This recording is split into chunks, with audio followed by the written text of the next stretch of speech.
সিরাজগঞ্জের চৌহালিতে জমি নিয়ে বিরোধের জেরে দুই ভাগিনাকে হত্যার দায়ে চাচাতো মামা সহ ৩ জনকে মৃত্যুদণ্ড দিয়েছেন আদালত। একই সঙ্গে প্রত্যেককে ১০,০০০ টাকা অর্থদণ্ড অনাদায়ে ১ মাস বিনাশ্রম কারাদণ্ডের নির্দেশ দেওয়া হয়। ৯ সেপ্টেম্বর দুপুরে সিরাজগঞ্জ সিনিয়র জেলা ও দায়রা জজ এম আলী আহমেদ সাক্ষ্য প্রমাণের ভিত্তিতে আসামিদের উপস্থিতিতেই এ রায় দেন।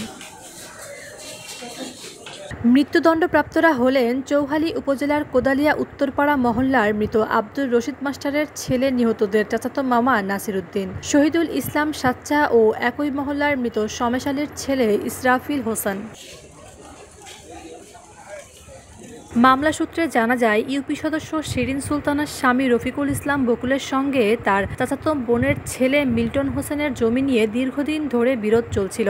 এরই জের ধরে ২০১৮ সালের ৭ই ডিসেম্বর বকুল ও তার স্বজনেরা মিল্টন ও কাউসারকে বেধড়ক মারধর করে। তাদের স্বজনদের ওপরও হামলা চালানো হয়। এ ঘটনায় কাউসার ও মিল্টন গুরুতর আহত হন। পরে তাদের ঢাকা নেয়ার পথে কাউসারের মৃত্যু হয়। পরে ঢাকা মেডিকেলে চিকিৎসাধীন অবস্থায় মিল্টনেরও মৃত্যু হয়। পরদিন ৮ই ডিসেম্বর এই ঘটনায় নিহতের মা মোসাম্মদ হায়াতুন্নেসা বাদী হয়ে চৌহালি থানায় ৫ জনকে আসামি করে হত্যা মামলা করেন। আদালতের রাষ্ট্রপক্ষ অভিযোগ প্রমাণের জন্য ১৬ জন সাক্ষী উপস্থাপন করেন। দীর্ঘ সাক্ষ্য প্রমাণ শেষে আদালত এ রায় দেন। Sirajganj times news desk.